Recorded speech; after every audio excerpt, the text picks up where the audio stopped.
Capítulo 8. Teslle moita perda á neveira? Preguntou Lois. Parece que lle gusta. Home, e non vai pasar moito frío? Preguntei. Lois colliume a cabeza cas mans e fíxome dar a volta a modo, en redondo, para que vise con atención os desperfectos.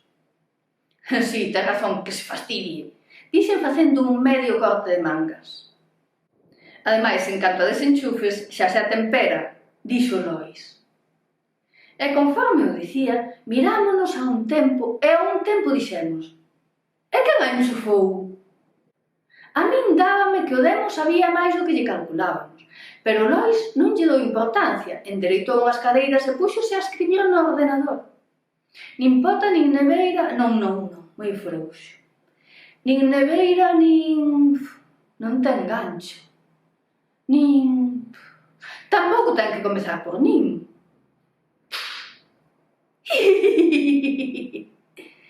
E como imos facer para que se meta dentro? Preguntei.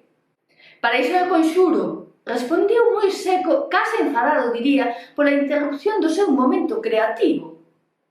Dentro da neveira, dentro da neveira, dentro da neveira... O demo pasa a vida inteira, rematei.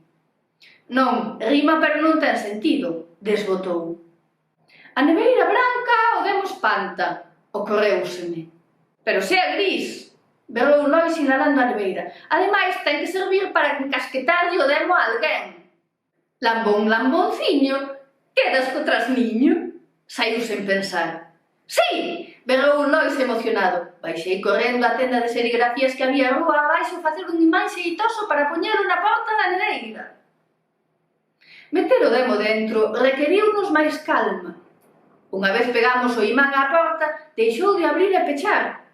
Fíxose un silencio e, de súpeto, o imán comezou a moverse. «Abre a porta», dixo Lois polo baixo. «Pero vai quedar detrás», susurrei eu. «Tá igual, xa virá», dixo